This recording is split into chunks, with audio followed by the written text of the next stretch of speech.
Hello traders. நேற்று night பார்த்தீங்கன்னா American president புட்டினோட 1.5 மணி நேரம் ஃபோனில் பேசியிருக்காரு. அண்ட் இன்னைக்கு மத்தியானம் பார்த்தீங்கன்னா ஈரானோட பிரசிடென்ட் ஜாப்பனீஸ் பிரைம் மினிஸ்டர்கிட்ட ஃபோனில் பேசியிருக்காங்க. அண்ட் நேற்று நைட்டு பார்த்தீங்கன்னா நம்மளோட ஃபாரின் மினிஸ்டர்கிட்ட ஈரான் ஃபாரின் மினிஸ்டர் ஃபோன் பண்ணி பேசியிருக்காரு. அண்ட் பாகிஸ்தான்காரன் இந்தியாவை தவிர்த்து மற்ற எல்லா நாடுகள்கிட்ட ஃபோன் பண்ணி பேசிகிட்டு இருக்காங்க. ஸோ இந்த மாதிரி பார்த்தீங்கன்னா ஜியோ பொலிட்டிக்ஸ் போயிட்டுருக்கு. ஆல்மோஸ்ட் யாருக்குமே பார்த்தீங்கன்னா இப்போ இந்த பிரச்சனையை எப்படி முடிக்கிறதுன்னு தெரியல. அதாவது நமக்கும் பார்த்தீங்கன்னா கிட்டத்தட்ட 62 நாளாக இந்த போரை பற்றி பேசி பேசி பேசி அட போங்கடாடி அந்த பக்கம் போய் விளையாடுங்க அப்படின்ற மாதிரி ஆயிடுச்சு. இதை பார்த்தீங்கன்னா வார் ஃபெட்டிக்னு சொல்லுவாங்க. ஒரு ஸ்டேஜில் பார்த்தீங்கன்னா சரி நீங்கள் எங்கேயோ சண்டை போட்டுட்டு போங்க, நாங்கள் எங்கள் வேலையை பார்க்குறோம்னு சொல்லிட்டு எல்லாரும் போக ஆரம்பிச்சிருவாங்க. ஆனால் விஷயம் என்னென்னா இந்த ஸ்ட்ரெயிட் ஆஃப் ஹார்மஸை க்ளோஸ் பண்ணியிருக்கிறதுனால இப்போ பிரச்சனை க்ரூட் ஆயிலோட மட்டும் இல்லாமல் இன்டர்நேஷ்னல் ஃபுட் சப்ளைல பார்த்தீங்கன்னா மிகப்பெரிய இம்பாக்டை காட்ட ஆரம்பிச்சிருக்கு. அதாவது ஜனவரி மாதத்தை கம்பேர் பண்ணும்போது இப்போ ஏப்ரல் மாதத்தோட எண்டிங்கில் பார்த்தீங்கன்னா யூரியாவோட விலை பார்த்தீங்கன்னா அப்படியே டபுளாக இருக்குது. நம்ம நேற்று வீடியோவில் கூட பேசியிருந்தோம், இந்த மாதிரி கவர்மெண்ட் பார்த்தீங்கன்னா இந்த மாதிரி யூரியாவோட உற்பத்தி அதிகப்படுத்துறதுக்காக சில மெஷர்ஸ் யோசிச்சுட்டு இருக்காங்கன்னு சொல்லிட்டு. ஸோ இதே மாதிரி கண்டினியூ ஆகிட்டு இருந்தால் கண்டிப்பாக மிகப்பெரிய உணவு தட்டுப்பாடு வரும். கொஞ்சம் கூட சீரியஸ்னஸ் இல்லாமல் சில பேரோட ஒரு பர்சனல் ஈகோவை சாட்டிஸ்ஃபை பண்ணிக்கிறதுக்காக இதை ப்ரொலாங் பண்ணிகிட்டே போகிறாங்க. இப்படி இருக்கும்போது பார்த்தீங்கன்னா நேற்று நைட் பார்த்தீங்கன்னா சீரிஸ் ஆஃப் டெவலப்மெண்ட் வந்தது. அண்ட் அதனோட தொடர்ச்சி பார்த்தீங்கன்னா க்ரூட் ஆயிலோட விலை பார்த்தீங்கன்னா பயங்கரமாக இன்க்ரீஸ் ஆச்சு. அண்ட் இன்னைக்கு காலையில் நம்மளோட மார்க்கெட் பார்த்தீங்கன்னா 180 பாயிண்ட் அளவுக்கு கேப் டவுனில் ஓப்பன் ஆகிட்டு அங்கேருந்து 220 பாயிண்ட் விழுது. அதாவது 180 பாயிண்ட் கேப் டவுன், 220 பாயிண்ட்னா 400 பாயிண்ட் அளவுக்கு டோட்டல் ஃபால். அண்ட் என்ன ஆச்சுன்னு தெரியல, 11 மணிக்கு மேலே பார்த்தீங்கன்னா அப்படியே ஒரு ரிகவரி ஆகிட்டு 180 பாயிண்ட் இன்னைக்கு எண்ட் ஆஃப் த டேல நெகட்டிவாக முடியுது. என்ன ஆச்சுன்னா நேற்று நைட்டு பார்த்தீங்கன்னா அமெரிக்கன் மார்க்கெட் நடந்துட்டு இருக்கும்போது சில அப்டேட்ஸ் வருது.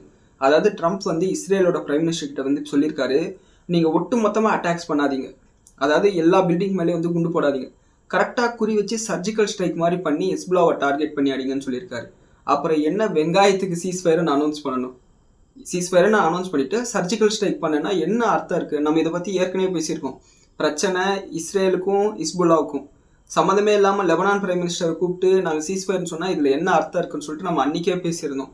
பிரச்சனை பார்த்தீங்கன்னா ஹிஸ்புல்லாவுக்கும் இஸ்ரேலும் 2 பேரும் உட்காந்து பேசி ஓகே சீஸ்ஃபயர் சமாதானம்னு சொல்லிட்டு போகணும், அப்போ தான் இந்த பிரச்சனை முடியும்னு சொல்லிட்டு பேசியிருந்தோம். அண்ட் ஒரு வழியாக பார்த்தீங்கன்னா இந்த சீஸ்ஃபயருக்கு அர்த்தமே இல்லைன்னு சொல்லிட்டு மறுபடியும் ப்ரூவ் ஆயிடுச்சு. அண்ட் அது மட்டும் இல்லாமல் ட்ரம்ப் பார்த்தீங்கன்னா என்ன சொல்லியிருக்காருன்னா, ஆக்சியோஸ் கொடுத்த இன்டர்வியூவில் ஈரான் கொடுத்த ப்ரொபோசல் பார்த்தீங்கன்னா ரிஜெக்ட் பண்ணுறேன், ஸ்ட்ரெயிட் ஆஃப் ஹார்மஸில் என்னால் திறக்க முடியாதுன்னு சொல்கிறார். அதாவது ஈரான் ப்ரொபோசல் எப்போ கொடுக்குறாங்க? திங்கட்கிழமை கொடுக்குறாங்க. திங்கள், செவ்வாய், புதன், வியாழன், இன்னைக்கு 4வது நாள் பார்த்தீங்கன்னா ப்ரொபோசலை நாங்கள் ரிஜெக்ட் பண்ணுறோன்னு சொல்லிட்டு சொல்லியிருக்காரு. ஸோ ஆல்மோஸ்ட் பார்த்தீங்கன்னா 4 நாளாக யோசிச்சுட்டு இருந்திருக்காரு. நம்ம திங்கட்கிழமையே இதை சொல்லியிருந்தோம், இந்த நேவல் பிளாக்கேடை எடுத்துட்டா ஈரானுக்கு அதுக்கப்புறம் கொம்பு முளைச்சிடும். இந்த நேவல் பிளாக்கேட் பார்த்தீங்கன்னா 1 மாதத்துக்கு முன்னாடி படியிருந்தா இந்த பிரச்சனையே முடிஞ்சிருக்குன்னு சொல்லிட்டு நம்ம பேசியிருந்தோம். ஸோ அதே ஸ்டாண்டில் தான் ட்ரம்ப்பும் நிற்கிறாரு. அப்போ இதனால தான் மார்க்கெட் விழுந்துச்சான்னா அப்படி கிடையாது. அதுக்கப்புறம் அப்டேட் தான் அமெரிக்காவோட சென்ட்ரல் கமாண்ட் கிட்ட போயிட்டு ட்ரம்ப் அடுத்து என்ன மிலிட்ரி ஆப்ஷன்ஸ் இருக்குன்னு சொல்லிட்டு கேட்டிருக்காங்க. அதுக்கு பார்த்தீங்கன்னா சென்காம் என்ன சொல்லியிருக்காங்கன்னா 3 ஆப்ஷன் இருக்குது. 1, ஸ்டேட் ஆஃப் ஹார்மஸை கம்ப்ளீட்டாக நம்ம கண்ட்ரோலுக்கு எடுக்கலாம், கார்கோ ஐலாண்ட் எல்லாம் கம்ப்ளீட்டாக பிடிச்சி ஐஆர்ஜிஎஸ்ஸை ஃபுல்லாக அடித்து அந்த இடத்த நம்மளோட கண்ட்ரோலுக்கு எடுக்கலாம். ஆனால் நம்ம சைடில் அதாவது அமெரிக்கன் சோல்ஜர்ஸ் பெரிய அளவில் பார்த்தீங்கன்னா உயிர் தியாகம் செய்ய வேண்டியது இருக்கும். இது ஒரு ஆப்ஷன். 2வது ஆப்ஷன், ஈரானில் குறிப்பிட்ட சில இன்ஃப்ராஸ்ட்ரக்சர் மேலே அட்டாக் பண்ணலாம் ஒரே டைமில். அதாவது அவங்களோட power grids, power plants, desalination plant, hospitals, இந்த மாதிரி பல இடத்துல அட்டாக் பண்ணலாம். அப்படி பண்ணாங்கன்னா ஆல்ரெடி பார்த்தீங்கன்னா நேட்டோ ஃபுல்லாக திரும்பி நிற்கிறானுங்க. இது மட்டும் இவங்க பண்ணிட்டாங்கன்னா ஒட்டுமொத்த உலகமே பார்த்தீங்கன்னா அமெரிக்காவுக்கு எகென்ஸ்டாக திரும்பிடும். அதனால் பார்த்தீங்கன்னா ட்ரம்ப்புக்கு வர மிட் டேர்ம் எலெக்ஷனாக இருக்கட்டும், பொலிட்டிக்கலாக பார்த்தீங்கன்னா மிகப்பெரிய சிக்கல்கள் ஏற்படும். நேற்று நைட் பார்த்தீங்கன்னா செனட் சபையில் கூப்பிட்டு பீடெக்ஸட் வார் செக்ரட்டரி பார்த்தீங்கன்னா கிரில் பண்ணி அமைச்சிருக்காங்க. ஸோ ட்ரம்ப் பார்த்தீங்கன்னா மென்டலாக ஸ்டேபிளாக இருக்காருன்னு சொல்லிட்டு கேள்வியெல்லாம் கேட்டிருக்காங்க. அந்த கேள்வியெல்லாம் பார்க்கும்போது நமக்கு அந்த அளவுக்கு சந்தோஷமாக இருந்தது, யாரோ ஒருத்தர் கேட்குறாங்களே அப்படின்னு சொல்லிட்டு. ஸோ அந்த ஆப்ஷன் பார்த்தீங்கன்னா ரூல் அவுட் ஆயிடுச்சு. 3வது ஆப்ஷன் என்னென்னா, இப்போ நடந்துட்டு இருக்கிற இந்த நேவல் பிளாக்கேடை பல மாதங்களுக்கு பார்த்தீங்கன்னா கண்டினியூ பண்ணுறது. அதை பண்ணாங்கன்னா க்ரூட் ஆயில் பார்த்தீங்கன்னா $130 மேலே போயிட்டு அதே இடத்துல பல மாதங்களுக்கு கண்டினியூ ஆகிடும். அண்ட் அதனால் பார்த்தீங்கன்னா கல்ஃப் கண்ட்ரிஸ் பார்த்தீங்கன்னா பெரிய அளவில் அஃபெக்ட் ஆவாங்க. ஆல்ரெடி கல்ஃப் கண்ட்ரிஸ் பெரிய அளவில் எக்கனாமிக்கலாக ஒரு ப்ரெஷரை அனுபவிக்கிறதுனால தான் யுனைடெட் அரப் எமிரேட்ஸ் பார்த்தீங்கன்னா 2 நாளுக்கு முன்னாடி நாங்கள் ஒப்பேக் கூட்டமைப்பில் வெளியே வரோம்னு சொல்லிட்டு அறிவிச்சிருந்தாங்க. ஸோ இன்னைக்கு பார்த்தீங்கன்னா ஒப்பேக் என்ன சொல்லியிருக்காங்கன்னா, அவங்களோட ஃபண்டிலேருந்து இந்த மிடில் ஈஸ்ட் கண்ட்ரீஸில் இந்த போர்னால பாதிக்கப்பட்டிருக்காங்க இல்லையா, அவங்களுக்கு பார்த்தீங்கன்னா நாங்கள் ஃபண்டை ஒதுக்குறோம், இதை வச்சு கொஞ்ச நாளைக்கு சமாளிங்கன்னு சொல்லியிருக்காங்க. ஸோ இதே மாதிரி நடந்துச்சுன்னா கல்ஃப் கண்ட்ரீஸ்க்கும் மிகப்பெரிய இழப்புகள் வரும். ஸோ இந்த மாதிரி அப்டேட்ஸ் வந்ததுனால தான் பார்த்தீங்கன்னா காலையில் வந்து பார்த்தீங்கன்னா க்ரூட் ஆயில் வந்து ஸ்பைக் ஆகுது, கோல்டு ப்ரைஸஸ் விழுது, நம்மளோட மார்க்கெட்டும் கேப் டவுனில் ஓப்பன் ஆகுது. அண்ட் இந்த ஃபால் வந்து பார்த்தீங்கன்னா இன்னும் இன்டென்சிஃபை ஆகிட்டு காலையில் ஒரு 10:30 மணி வரையுமே கண்டினியூ ஆகுது. ஆனால் 10:30 மணிக்கு மேலே ஒரு 11 மணி வாக்கில் வந்து பார்த்தீங்கன்னா கோல்டு ப்ரைஸஸ் வந்து ரெக்கவர் ஆக ஆரம்பிக்குது, நம்மளோட மார்க்கெட்ஸும் ரெக்கவர் ஆக ஆரம்பிக்குது. அண்ட் என்னோட போர்ட்ஃபோலியோ வந்து பார்த்தீங்கன்னா இந்த ஃபால் அப்போ கிட்டத்தட்ட 1.5% விழுந்திருந்தது. ஆனால் இன்னைக்கு எண்ட் ஆஃப் த டேல வந்து பார்த்தீங்கன்னா என்னோட போர்ட்ஃபோலியோ வந்து பார்த்தீங்கன்னா பாசிட்டிவாக இருந்தது. அண்ட் இன்னைக்கு நம்மளோட மார்க்கெட் அனாலிசிஸ்க்கு வந்தோம்னா நான் ஏற்கனவே சொன்ன மாதிரி ஆல்மோஸ்ட் வந்து பார்த்தீங்கன்னா எல்லா ப்ராட் இண்டஸ்ட்ரீஸ் வந்து நெகட்டிவாக முடிஞ்சது. நிஃப்டி வந்து 180 பாயிண்ட் அளவுக்கு நெகட்டிவாக முடிஞ்சது. அண்ட் ஓவராலாக மார்க்கெட்டில் இருக்கக்கூடிய 3300 கம்பெனிஸில் வந்து பார்த்தீங்கன்னா 1300 கம்பெனி பாசிட்டிவாகவும் 1974 கம்பெனிஸ் வந்து பார்த்தீங்கன்னா நெகட்டிவாக ட்ரேட் ஆகி முடிஞ்சிருக்கு. அண்ட் செக்டார் வைஸ் வந்து பார்த்தீங்கன்னா ஐடி செக்டார், ஃபார்மா செக்டார் தவிர்த்து மற்ற எல்லா செக்டாரும் வந்து பார்த்தீங்கன்னா நெகட்டிவாக முடிஞ்சது. அண்ட் கோல்டு ப்ரைஸஸ் வந்து இன்டர்நேஷனல் மார்க்கெட்டில் $4620, நம்மளோட இந்தியன் மார்க்கெட்டில் வந்து பார்த்தீங்கன்னா 24 கேரட் கோல்டு 15150, 22 கேரட் கோல்டு வந்து 13888 ட்ரேட் ஆகிட்டு இருக்கு. அண்ட் கோல்டு ப்ரைஸஸ் வந்து பார்த்தீங்கன்னா ஒரு பாசிட்டிவான விஷயம் என்னன்னா, நம்மளோட இந்தியன் ருப்பி வந்து பார்த்தீங்கன்னா இன்னைக்கு ஒரு பாயிண்ட் ஆஃப் டைமில் 95 ரூபா 30 பைசா அளவுக்கு வந்து பார்த்தீங்கன்னா டிப்ரிஷியேட் ஆயிருந்தது. ஆனால் இன்னைக்கு எண்ட் ஆஃப் த டேல வந்து பார்த்தீங்கன்னா 94 ரூபா 90 பைசா அளவுக்கு முடிஞ்சிருக்கு. ஸோ இது வந்து பார்த்தீங்கன்னா கிளியராக கோல்டுக்கும் ஐடி கம்பெனிஸ்க்கும் ஃபார்மா கம்பெனிஸ்க்கும் பாசிட்டிவான விஷயம் தான். ஏன்னா வந்து ஐடி அண்ட் ஃபார்மா வந்து பார்த்தீங்கன்னா டாலர் ரெவன்யூ இருக்கக்கூடிய கம்பெனிஸ், அவங்களுக்கு வந்து பார்த்தீங்கன்னா அவங்களோட ரெவன்யூ வந்து பார்த்தீங்கன்னா அதே மாதிரி இருந்தால் கூட ருப்பி டிப்ரிஷியேட் ஆகிறதுனால அவங்களோட ரெவன்யூ வந்து பார்த்தீங்கன்னா அதிகமாகும். அண்ட் அது மட்டும் இல்லாமல் கோல்டு ப்ரைஸஸ் வந்து பார்த்தீங்கன்னா இன்டர்நேஷனல் மார்க்கெட்டில் விழுந்தா கூட நம்மளோட இந்தியன் ருப்பி வந்து டிப்ரிஷியேட் ஆகும்போது அந்த ஃபால் வந்து பார்த்தீங்கன்னா நமக்கு ட்ரான்ஸ்ஃபர் ஆகாமல் இருக்கும். கோல்டு வந்து பார்த்தீங்கன்னா நேச்சுரலாக வந்து பார்த்தீங்கன்னா ருப்பி டிப்ரிஷியேஷனுக்கு ஒரு எட்ஜாகவும் மாறிடும். ஸோ இது வந்து பார்த்தீங்கன்னா கோல்டு இன்வெஸ்டர்ஸ்க்கு வந்து பார்த்தீங்கன்னா பாசிட்டிவான விஷயம். அண்ட் எஃப்ஐஐ டேட்டா எடுத்துக்கிட்டோம்னா எஃப்ஐஎஸ் வந்து பார்த்தீங்கன்னா 8048 கோடி ரூபாய்க்கு செல் பண்ணியிருக்காங்க. அண்ட் டிஐஎஸ் வந்து பார்த்தீங்கன்னா 3487 கோடி ரூபாய்க்கு பை பண்ணியிருக்காங்க. அண்ட் எஃப்ஐஎஸோட இண்டெக்ஸ் ஷார்ட் பொசிஷன் வந்து பார்த்தீங்கன்னா 87% மெயின்டைன் பண்ணிட்டு இருக்காங்க. எஃப்ஐஎஸ் வந்து பார்த்தீங்கன்னா கிளியராக பேரிஷாக தான் இருக்காங்க. ஸோ என்ன ஏதுன்னு சொல்லிட்டு நம்ம வெயிட் பண்ணி தான் பார்க்கணும். ஸோ இந்த எக்ஸ்டெண்டட் வீக்கெண்ட், அதாவது 3 நாள் தொடர்ந்து நம்மளுக்கு வந்து ஹாலிடே வரதுனால நாளைக்கோ இல்லை நாளைக்கோ வந்து நெகட்டிவான நியூஸ் வந்தால் பொசிஷன்ஸை க்ளோஸ் பண்ண முடியாதுன்ற காரணத்தினால கூட வந்து பார்த்தீங்கன்னா பெரிய அளவில் செல்லிங் வந்துருக்கலாம். ஆனால் அதுக்கப்புறம் அந்த ரெக்கவரி வந்து பார்த்தீங்கன்னா எந்த ஒரு வேலிட் ரீசனும் இல்லாமல் வந்திருக்கு. மேபி ஷார்ட் கவரிங்காக இருக்கலாம், இல்லை பெரிய பிளேயர்ஸ்க்கு வந்து பார்த்தீங்கன்னா ஏதாவது ஒரு இன்ஃபர்மேஷன் லீக் ஆகிருக்கலாம். ஸோ என்ன ஏதுன்னு பார்ப்போம். அண்ட் இன்னைக்கான ஸ்டாக் ஸ்பெசிஃபிக் நியூஸ் வந்தோம்னா வேதாந்தாவோட ஷேர்ஸ் வந்து பார்த்தீங்கன்னா கிட்டத்தட்ட 60% மேலே விழுந்துருச்சுன்ற மாதிரி வந்து ஹெட்லைன்ஸ் எல்லாம் வந்திருக்கும். அது ஒன்றும் இல்லை, இன்னைக்கு வந்து பார்த்தீங்கன்னா அவங்களோட டீமர்ஜருக்கான எக்ஸ்டேட் ஒரு வழியாக வந்து பார்த்தீங்கன்னா வேதாந்தா வந்து டீமர்ஜ் ஆயிடுச்சு. இது வரையும் வந்து பார்த்தீங்கன்னா வேதாந்தா வந்து ஒரு கன்கால்மரேட்டாக இருந்தது, அதாவது ரிலையன்ஸ் குரூப் மாதிரி, டாடா குரூப் மாதிரி இருந்தது. இப்போ வந்து பார்த்தீங்கன்னா அதை துண்டாக உடச்சி விட்டுட்டானுங்க, அதானி குரூப் மாதிரி. அண்ட் இப்போ வந்து பார்த்தீங்கன்னா இப்போ இருக்கிற வேதாந்தா அந்த 270 ரூபாய் இருக்கு பார்த்தீங்களா, அந்த ஷேரில் வந்து பார்த்தீங்கன்னா ஜிங்க் பிஸ்னஸ் மட்டும் தான் பண்ணுவாங்க. பாக்கி இருக்கிற 4 கம்பெனி என்னென்னா Vedanta aluminium, Vedanta power, Vedanta oil and gas, Vedanta iron and steel. அந்த பேர்லேயே இருக்கும் என்னென்ன பிஸ்னஸ் பண்ண போகிறாங்கன்னு சொல்லிட்டு. அண்ட் இன்னைக்கு வந்து பார்த்தீங்கன்னா இந்த டீமர்ஜ் ஆனப்போ வந்து பார்த்தீங்கன்னா ஐடென்டிஃபை பண்ண ப்ரைஸ் வந்து 289 ரூபா 50 பைசா ஒரு ஷேர்.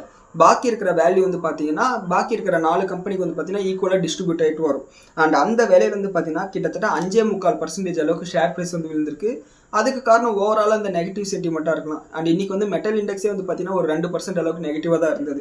ஸோ இதை வந்து பார்த்தீங்கன்னா வேதாந்தோட ஷேர் ஹோல்டர்ஸ் நோட் பண்ணிக்கோங்க. அண்ட் இந்த டிமேர்ஜ் ஆன ஷேர் வந்து பார்த்தீங்கன்னா ஒரு மாதத்துலேருந்து 1.5 மாதத்துக்குள்ளார உங்களுக்கு வந்து டிமேட் அக்கௌண்ட்டுக்கு வந்துடும். அண்ட் இது வந்து பார்த்தீங்கன்னா வேதாந்தோட ஷேர் ஹோல்டர்ஸ்க்கு வந்து ஒரு பாசிட்டிவான விஷயம் தான். ஏன்னா வந்து இந்த டிமேர்ஜர் வந்து 2 வருஷத்துக்கு மேலே வந்து பார்த்தீங்கன்னா அவங்க பேசிகிட்டு இருந்தாங்க. அண்ட் நேற்று நம்மளோட மார்க்கெட் முடிஞ்சதுக்கப்புறம் வந்து பார்த்தீங்கன்னா செபி கிட்ட வந்து ஒரு அறிவிப்பு வந்தது. அந்த அறிவிப்பு வந்து பார்த்தீங்கன்னா இனிமேல் வந்து ஷேர் மார்க்கெட்டை பற்றி யாராவது விளம்பரம் கொடுத்தாங்கன்னா அவங்களோட ஜெனியூனிட்டியை வந்து பார்த்தீங்கன்னா இன்வெஸ்டர்ஸ்க்கு வந்து தெரிஞ்சுக்கிறதுக்கு ஒரு மிகப்பெரிய வாய்ப்பாக இருக்கும்.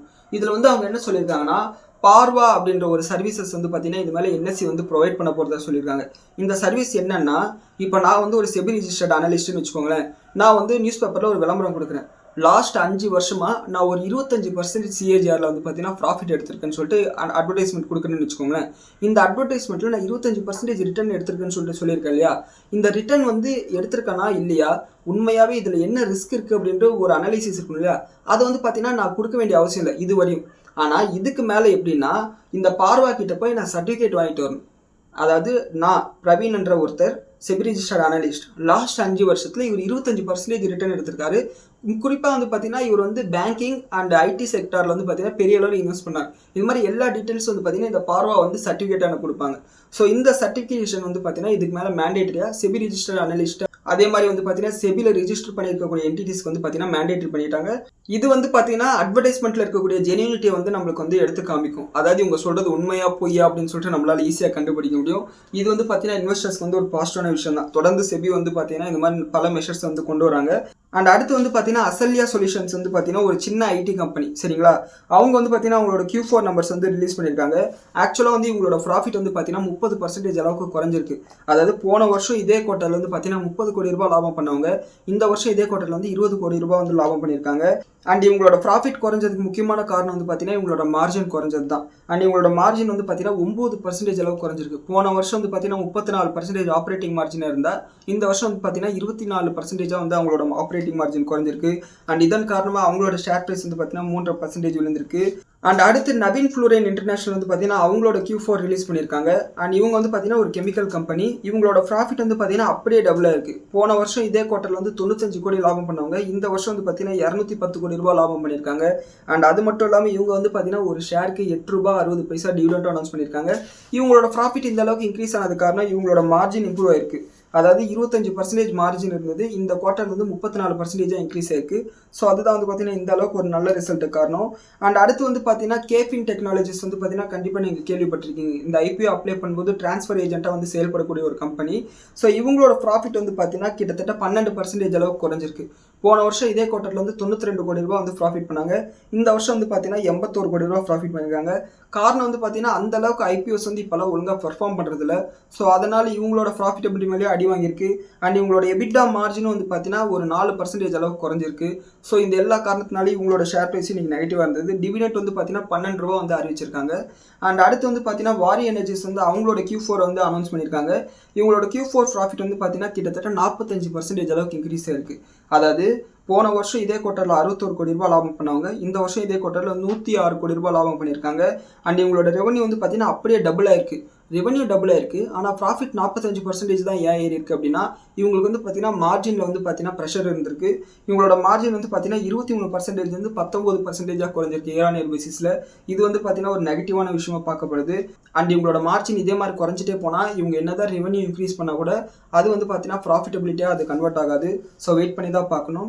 அண்ட் அடுத்து வந்து பார்த்தீங்கன்னா HEG லிமிடெட். இவங்க வந்து பார்த்தீங்கன்னா கிராஃபைட்டை விற்கக்கூடிய கம்பெனி. கிராஃபைட்டுன்னு பார்த்தீங்கன்னா கிராஃபைட் இந்தியா இருக்காங்க, அப்புறம் இவங்க இருக்காங்க. 2 பிளேயர்ஸ் தான் எனக்கு தெரிஞ்ச அளவுக்கு இருக்காங்க. ஸோ ஒரு மாதத்துக்கு முன்னாடி வந்து பார்த்தீங்கன்னா குளோபல் பிளேயர்ஸில் ஒருத்தர் வந்து பார்த்தீங்கன்னா கிராஃபைட்டோட விலை வந்து நாங்கள் 60% இன்க்ரீஸ் பண்ணுறோம், இந்த மிடில் ஈஸ்ட் கான்ஃப்ளிக்ட் காரணமாக டிரான்ஸ்போர்ட்டேஷனில் இருக்கக்கூடிய சிக்கல் காரணம் வந்து பார்த்தீங்கன்னா நாங்கள் விலையை ஏற்றுறோம்னு சொல்லியிருந்தாங்க. அண்ட் அப்போ வந்து பார்த்தீங்கன்னா எங்களோட ஷேர் ப்ரைஸ் பயங்கரமாக இன்க்ரீஸ் ஆச்சு. இது வந்து பார்த்தீங்கன்னா பல வருஷமாக என்னோட ரேடாரில் இருக்கக்கூடிய ஒரு கம்பெனி தான். இதுவும் வந்து பார்த்தீங்கன்னா வேதாந்த மாதிரி ஒரு கமாடிட்டி பிஸ்னஸ்ன்றதுனால கமாடிட்டி சைக்கிள் ஏறும்போது எங்களோட ஷேர் ப்ரைஸ் ஏறும், கமாடிட்டி சைக்கிளில் கீழே ஒரு டவுன் ட்ரெண்ட் வரும்போது இவங்களோட ஷேர் ப்ரைஸில் இம்பாக்ட் இருக்கும். ஸோ இவங்களோட ஷேர் ப்ரைஸ் வந்து பார்த்தீங்கன்னா இன்றைக்கி வந்து 9% அளவுக்கு இருந்திருக்கு.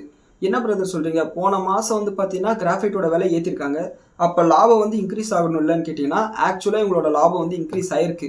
ஆனால் இவனுங்க வந்து பார்த்தீங்கன்னா ஒரு கோமாளித்தனத்தை பண்ணி வச்சிருக்காங்க. அமெரிக்காவில் கிராப்டெக் அப்படின்ற ஒரு கம்பெனியில் ஈக்விட்டியை வாங்கி வச்சிருக்காங்க, ஷேர்ஸாக வாங்கி வச்சிருக்காங்க. அந்த ஷேர்ஸில் வந்து பார்த்தீங்கன்னா 194 கோடி ரூபாய் நஷ்டம் பண்ணியிருக்காங்க. அதன் காரணமாக வந்து பார்த்தீங்கன்னா இவங்களோட ஓவரால் ப்ராஃபிட் எல்லாம் போயிட்டு 163 கோடி ரூபாய் இந்த குவார்ட்டர் வந்து லாஸ் புக் பண்ணியிருக்காங்க. அண்ட் போன குவார்ட்டரில் வந்து பார்த்தீங்கன்னா 141 கோடி ரூபாய் லாபம் பண்ணியிருக்காங்க. லாபத்துலேருந்து இந்த அளவுக்கு நஷ்டம் வருது, இது ஒரு காரணம். அண்ட் இந்த லேபர் கோர்ஸ் மாற்றினாங்க இல்லையா, அதில் சில எக்ஸ்பென்சஸ் வந்திருக்கு. இதெல்லாத்தையும் சேர்த்து வந்து பார்த்தீங்கன்னா அதர் எக்ஸ்பென்சஸில் வந்து பார்த்தீங்கன்னா மிகப்பெரிய லாஸஸ் வந்திருக்கு. ஸோ இதனால் வந்து பார்த்தீங்கன்னா இன்றைக்கி வந்து இந்த ஷேர் போட்டு அடிச்சிருக்காங்க. இப்படி இருந்தாலும் கூட இவங்க வந்து ஒரு ஷேருக்கு ₹3.40 அளவு டிவிடெண்ட் சொல்லியிருக்காங்க. ஸோ இந்த மாதிரி கமாடிட்டி ஷேர்ஸ் வந்து பார்த்தீங்கன்னா கண்டிப்பாக ஒரு சைக்கிளிக்கலாக தான் வந்து ஓடும். எப்போல்லாம் ஷேர் விலை ஏறுதோ அப்போல்லாம் ப்ராஃபிட் புக் பண்ணிட்டு வெளியே வந்துடணும். பயங்கரமாக எப்போ சீப்பாக கிடைக்குதோ அப்போ வந்து பார்த்தீங்கன்னா கொஞ்சம் கொஞ்சமாக வாங்க ஆரம்பிக்கணும். மெதுவாக வெயிட் பண்ணிட்டு இருந்தோம்னா பெரிய அளவில் லாபத்தை சம்பாதிக்கலாம். அண்ட் அடுத்து வந்து பார்த்தீங்கன்னா இன்றைக்கி இந்துஸ்தான் யூனிலிவர் அவங்களோட Q4 நம்பர் வந்து ரிலீஸ் பண்ணியிருந்தாங்க. அண்ட் இவங்களோட ப்ராஃபிட் வந்து பார்த்தீங்கன்னா 21% இன்க்ரீஸ் ஆயிருக்கு. ரெவன்யூ வந்து பார்த்தீங்கன்னா 7.5% இன்க்ரீஸ் ஆயிருக்கு. மார்ஜின் வந்து பார்த்தீங்கன்னா 23% மெயின்டைன் பண்ணுறாங்க. அண்ட் இவங்களோட மார்ஜினில் வந்து பார்த்தீங்கன்னா ஸ்லைட்டாக இம்பாக்ட் இருக்குது. அண்ட் அதன் காரணமாக இன்றைக்கி ஷேர் ப்ரைஸ் இல்லை, இவங்களோட மேனேஜ்மெண்ட் கமெண்ட்ரி தான். தொடர்ந்து க்ரூட் ஆயிலோட விலை ஏறிட்டே இருக்கு. அண்ட் அது மட்டும் இல்லாமல் இந்த எல்னினோ எஃபெக்ட்னால ரா மெட்டீரியல் பிரைசஸ் இம்பாக்ட் இருக்குன்றதுனால வந்து பார்த்தீங்கன்னா இவங்களோட வருங்காலங்களில் வந்து மார்ஜின் இம்பாக்ட் ஆகிறதுக்கு வாய்ப்பு இருக்கு. ஸோ அதனால வந்து பார்த்தீங்கன்னா அக்ராஸ் த செக்மெண்ட்ல வந்து பார்த்தீங்கன்னா விலை ஏற்ற போகிறதா சொல்லியிருக்காங்க. ஸோ இதுக்கு வந்து பார்த்தீங்கன்னா மார்க்கெட் வந்து நெகட்டிவாக இம்பாக்ட் ஆயிருக்கு. ஸோ இதுக்கு வந்து பார்த்தீங்கன்னா மார்க்கெட் வந்து நெகட்டிவாக ரியாக்ட் பண்ணியிருக்கு. அண்ட் இவங்க வந்து பார்த்தீங்கன்னா ஒரு ஷேருக்கு 22 ரூபாய் டிவிடெண்ட் அனௌன்ஸ் பண்ணியிருக்காங்க. இது வந்து 1% டிவிடெண்ட் ஈல்டு. அண்ட் அடுத்து வந்து பார்த்தீங்கன்னா சக்தி பம்ப்ஸுக்கு வந்து பார்த்தீங்கன்னா 155 கோடி ரூபா மதிப்பில் ஆர்டர் கிடைச்சிருக்கு மகாராஷ்டிரா எலக்ட்ரிசிட்டி டிபார்ட்மெண்ட்லேருந்து. என்ன ஆர்டர்னு பார்த்தீங்கன்னா இந்த சோலாரில் வந்து இயங்கக்கூடிய பம்ப் செட்டை வந்து பார்த்தீங்கன்னா ஆர்டர் கொடுத்துருக்காங்க. கிட்டத்தட்ட 6580 பம்ப் செட் வந்து ஆர்டர் கொடுத்துருக்காங்க. இது வந்து பார்த்தீங்கன்னா 3 HP மோட்டராகவும் 5 HP மோட்டராகவும் 7 HP மோட்டராகவும் வந்து ஆர்டர் கொடுத்துருக்காங்க. ஸோ இதை வந்து எலக்ட்ரிசிட்டி டிபார்ட்மெண்ட் எதுக்கு ஆர்டர் கொடுக்குறாங்கன்னா, இப்போ எலக்ட்ரிசிட்டியில் வந்து பார்த்தீங்கன்னா நம்மளோட தமிழ்நாட்டில் வந்து ஃப்ரீ சர்வீஸ் எல்லாம் இருக்கும் விவசாய நிலங்களுக்கு. அந்த மாதிரி மகாராஷ்டிராவில் வந்து பார்த்தீங்கன்னா சில இடத்துல வந்து கரண்ட் எல்லாம் கொடுக்க முடியாது இல்லையா, அந்த மாதிரி ரூரலான ஏரியாவில் வந்து பார்த்தீங்கன்னா சோலாரில் இயங்கக்கூடிய பம்ப் செட்டை கொடுத்துட்டா வேலை முடிஞ்சது இல்லையா. ஸோ அந்த காரணத்துக்காக வந்து பார்த்தீங்கன்னா இவங்க வந்து இந்த ஆர்டர் கொடுத்துருக்காங்க. இது வந்து பார்த்தீங்கன்னா இவங்களுக்கு வந்து ஒரு பாசிட்டிவான விஷயம் தான். அண்ட் இவங்களோட ஒவ்வொரு குவார்ட்டர்ல வந்து பார்த்தீங்கன்னா 500 600 கோடி தான் இவங்களோட சேல்ஸ் இருக்குது. ஸோ இந்த 155 கோடின்றது வந்து பார்த்தீங்கன்னா இந்த Q1 வந்து 25% ரெவன்யூ வந்து அதிகமாக இருக்க வாய்ப்பு இருக்குது. ஸோ இது வந்து பார்த்தீங்கன்னா சக்தி பம்ப்ஸோட ரிசல்ட் வந்து கண்டிப்பாக இம்பாக்டாக காமிக்கும். அண்ட் இது வந்து பார்த்தீங்கன்னா ஜிஎஸ்டியோட ஜிஎஸ்டி கழிச்சுட்டு பார்த்தீங்கன்னா ஒரு 140 கோடி ரூபா மதிப்பில் ஆர்டர் இருக்குது. அண்ட் அடுத்து வந்து பார்த்தீங்கன்னா ஃபெடரல் பேங்க் வந்து ஸ்டாண்டர்ட் சார்ட்டர்ட் பேங்கோட கிரெடிட் கார்டு போர்ட்ஃபோலியோ வந்து சில செக்டார்ஸை மட்டும் சில செக்மெண்ட்டை மட்டும் வாங்க போகிறதா சொல்லியிருக்காங்க. இது வந்து பார்த்தீங்கன்னா ஃபெடரல் பேங்க்கு வந்து ஒரு பாசிட்டிவான விஷயம். அண்ட் கேசால்வ்ஸ் இந்தியா வந்து பார்த்தீங்கன்னா இவங்களும் அசேலியா மாதிரியும் வந்து பார்த்தீங்கன்னா ஒரு small cap IT company. And இவங்களும் வந்து பார்த்தீங்கன்னா இவங்களோட Q4 வந்து ரிலீஸ் பண்ணியிருக்காங்க. ஆக்சுவலாக என்னன்னா இவங்களோட ப்ராஃபிட் வந்து இன்க்ரீஸ் ஆயிருக்கு, ஆனால் மார்ஜின் வந்து குறைஞ்சிருக்கு. அதனால வந்து இன்னைக்கு ஷேர் ப்ரைஸ் வந்து போட்டு அடிச்சிருக்காங்க. அண்ட் எடெல்வைசிஸ் ஃபினான்ஷியல் சர்வீசஸ் வந்து பார்த்தீங்கன்னா அவங்களோட Q4 நம்பரை ரிலீஸ் பண்ணியிருந்தாங்க. இவங்க வந்து பார்த்தீங்கன்னா போன குவார்ட்டரில் வந்து பார்த்தீங்கன்னா 105 கோடி லாபம் பண்ணிட்டு இந்த குவார்ட்டரில் வந்து 87 கோடி லாபம் பண்ணியிருக்காங்க. இவங்களோட ரெவன்யூவும் குறைஞ்சிருக்கு, ப்ராஃபிட்டும் குறைஞ்சிருக்கு. அண்ட் அதனால வந்து பார்த்தீங்கன்னா இன்னைக்கு இவங்களோட ஷேர் ப்ரைஸ் வந்து 10% அளவுக்கு இருந்திருக்கு. அண்ட் இது வந்து பார்த்தீங்கன்னா அந்த கம்பெனிக்கு வந்து ஒரு நெகட்டிவான விஷயம் தான். அண்ட் பெர்ஜர் பெயிண்ட்ஸ் வந்து இந்த க்ரூட் ஆயிலோட விலை வந்து அதிகமாக இருந்தால ப்ரைஸை வந்து ஏற்ற போகிறதா சொல்லியிருக்காங்க. மே 5ஆம் தேதியிலேருந்து அவங்களோட பெயிண்ட் ப்ரைஸஸ் எல்லாம் 3-5% வரை ஏறுன்னு சொல்லியிருக்காங்க. இது நம்ம ஏற்கனவே எதிர்பார்த்தது தான். நிறைய முறை வந்து நம்மளோட மார்க்கெட் அனாலிசிஸ்ல நம்ம சொல்லியிருக்கோம். அண்ட் இப்போ வந்து பார்த்தீங்கன்னா டைம் வந்து 11:30 மணி. இப்போ நம்ம பேசிட்டு இருக்கும்போது க்ரூட் ஆயில் வந்து ஸ்பாட் ப்ரைஸ் வந்து $109 ட்ரேட் ஆகிட்டு இருக்கு. அண்ட் கிஃப்ட் நிஃப்டி வந்து பார்த்தீங்கன்னா கிட்டத்தட்ட 130 பாயிண்ட் பாசிட்டிவாகவும், அண்ட் அமெரிக்காவில் டவ் ஜோன்ஸ் வந்து 1.5% பாசிட்டிவாகவும், நாஸ்டாக் வந்து பார்த்தீங்கன்னா 0.6% பாசிட்டிவாகவும், S&P 500 வந்து 0.75% பாசிட்டிவாக ட்ரேட் ஆகிட்டு இருக்கு. ஸோ இதுதான் இன்னைக்கான மார்க்கெட் அனாலிசிஸ். மேற்கொண்டு ஏதாவது பாசிட்டிவான அப்டேட் இருந்துச்சுன்னா நம்மளோட வாட்ஸ்அப் சேனலில் சொல்கிறேன். அண்ட் அப்படி இல்லைன்னா ரொம்ப முக்கியமான விஷயம்னா நம்ம ஷார்ட்ஸ் வீடியோலையும் நம்ம போடலாம். அண்ட் நாளைக்கு அப்படி இல்லைன்னா சண்டே வந்து பார்த்தீங்கன்னா லைவ் செஷன் வரேன். அதில் வந்து உங்களோட கமெண்ட்ஸுக்கு வந்து நான் ரிப்ளை பண்ணுறேன். அண்ட் இந்த வீடியோ பற்றின உங்களோட கருத்துக்களை கீழே கமெண்ட்ஸ் சொல்லுங்கள். அண்ட் இந்த வீடியோவை உங்களோட நண்பர்களுக்கும் பகிருங்க. நன்றி, வணக்கம்.